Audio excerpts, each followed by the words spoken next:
Is Lyme disease reversible? I'm Dr. Cameron. This is part of a Common Sense Lyme series.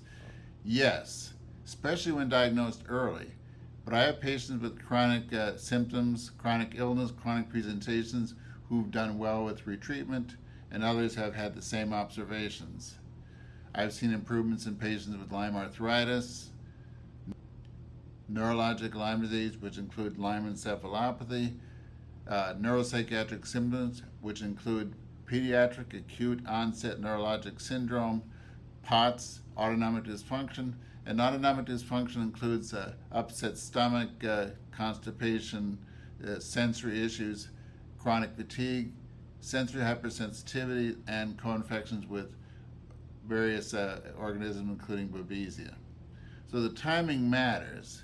If you treat early, often you can prevent Lyme disease. I've had done well if I treat longer, maybe if I treat Babesia at the beginning, but timely treatment helps. But even if it's late, they might need individualized therapy, extended therapy, or treatment for a co-infection. But I find in my practice that recovery is still possible with proper care. Now, some doctors use the word post-treatment Lyme disease syndrome, PTLDS, to explain persistent symptoms.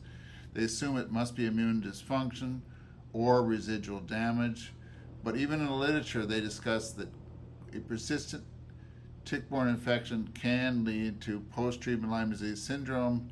I have patients with PTLDS who do well with retreatment or treatment for a co-infection at the same time. So in conclusion, Lyme disease can be reversible.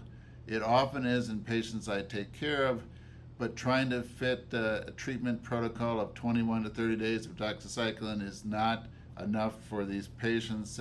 Patients deserve a full evaluation. They need to be looked at to make sure there's another illness that hasn't emerged.